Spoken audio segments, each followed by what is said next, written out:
If you're planning on playing Silver Palace when it releases, choosing your first character might be harder than you think.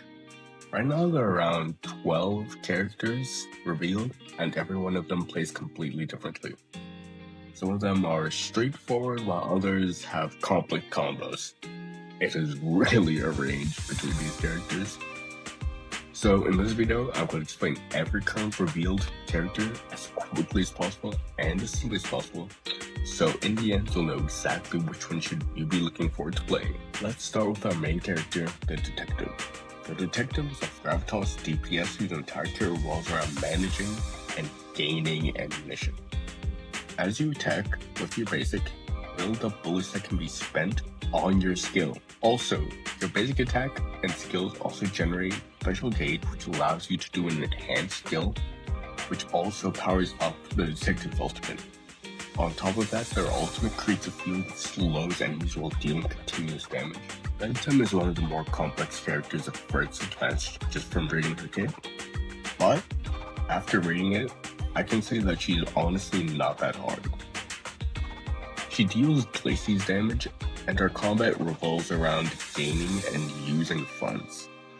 Her basic attack generates funds, and once you have enough funds, you can use her skill. After using her skill, you gain 2 liquid assets. If you have extra funds, you can use your skill 2 times to gain 2 more liquid assets, and you can use these liquid assets during her enhanced charge attack. If you use your charge attack whilst you are in a contractual circle, you will consume 1 liquid asset to do an extra damage. But if you have 6 liquid assets, you do also do an additional multi-hit combo. Captain Kaboom is all about pressure. Literally, get it?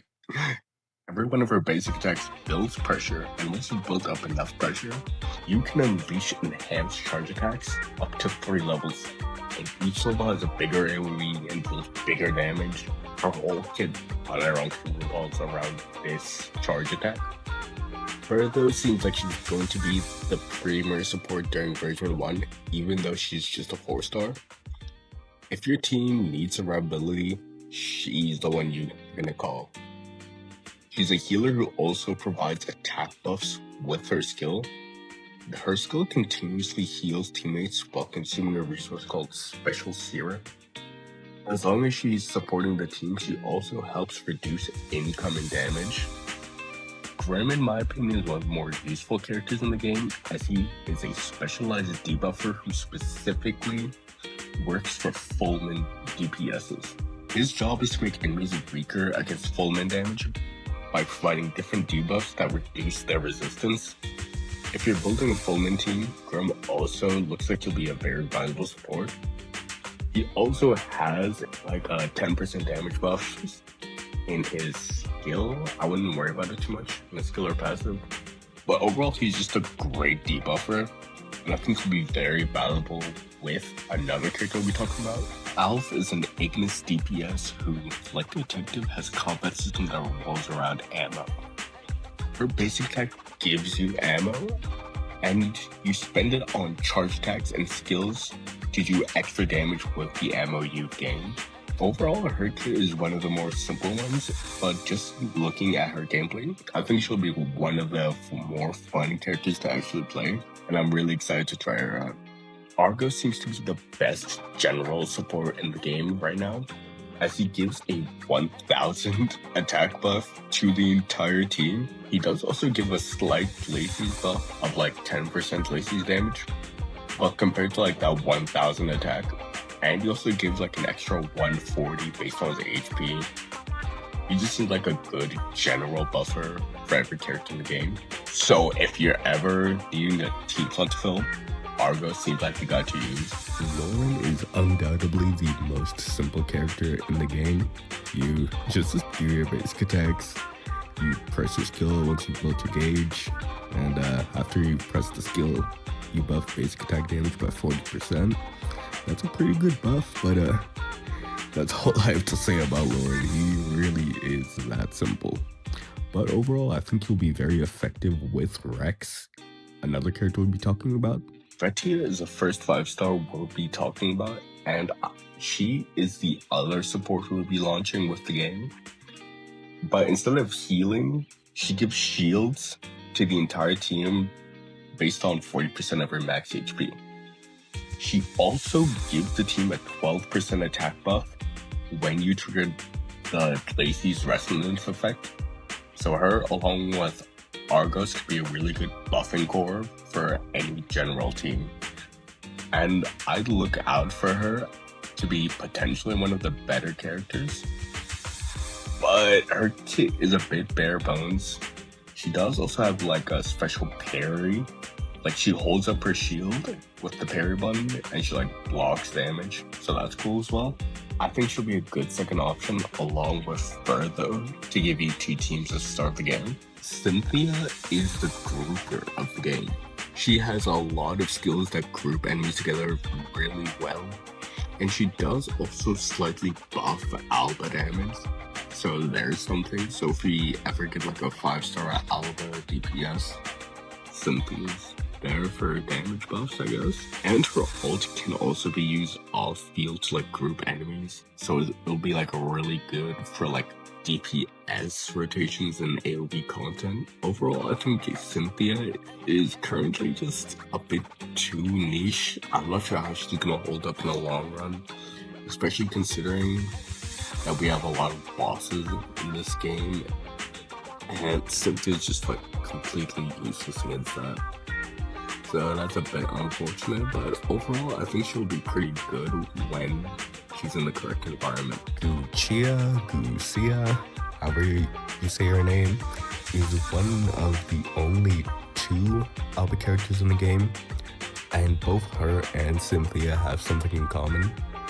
They buff a DPS who doesn't exist. Guccia makes the amplitude coefficient of characters go higher, and she decreases Alba res, while Cynthia buffs Alba damage and groups enemies, but the character these guys are meant to support is not out yet, so I'm not really sure what the devs were thinking putting these guys in the beta.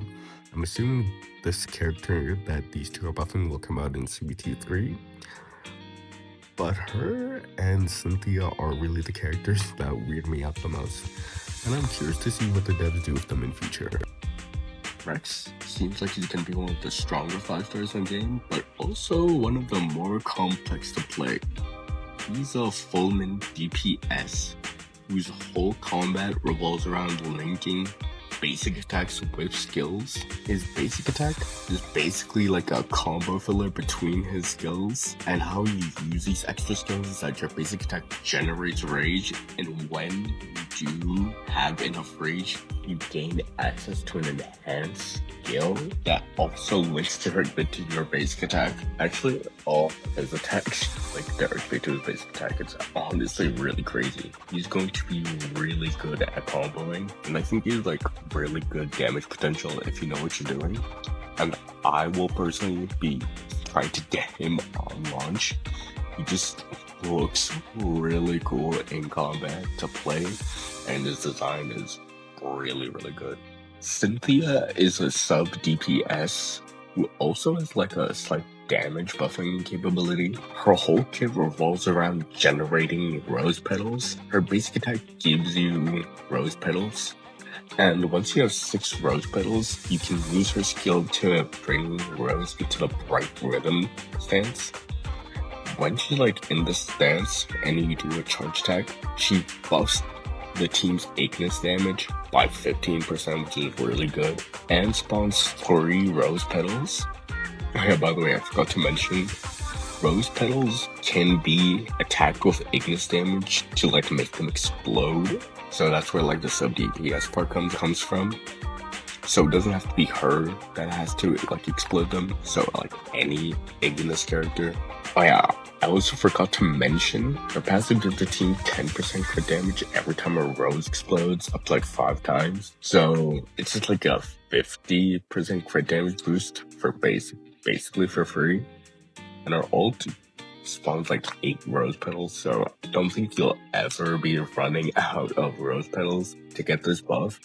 Plus the damage from them, I think she's honestly gonna be like one of those classic characters we'll be using for a while. Cinderella is an Ignis DPS CBT2, like detective, has gameplay that revolves around gaining and consuming ammunition. It's not really ammunition, but it's basically the same thing at the end of the day. Once you have enough vengeful flame stacks to use her skill, which is around 20, you fire a gun in like an AoE in front of you and it consumes those bullets. And each time she fires bullets, she also gains overheat. This like special charge attack deals once you have full overheat, and it deals a lot of damage, so you should be paying attention to it. But the focus of her kit is not on overheat, it's actually on her ult, which switches your stance into the quenched state. During this state, all of your moves gain enhanced properties, and like all of your moves generate overheat as well, not just your skill, and they generate a lot of overheat. So you'll be able to spam the enhanced charge attack during the ult a lot. And once like the 12-second duration for the ult is over, you automatically do a second enhanced ult that just deals pretty good damage, like a line. So if you're doing AoE content, be careful to like line it up.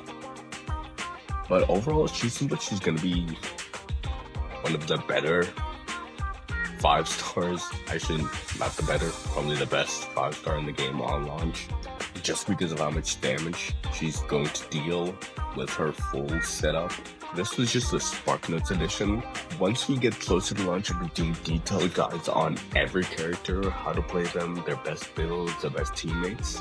And so, I personally am really excited for when Silver Palace launches, but we still have one more CBT to go through. But so far, I think I'm gonna really enjoy this game, and I hope you guys do too when it eventually launches. So, see you guys in my next video.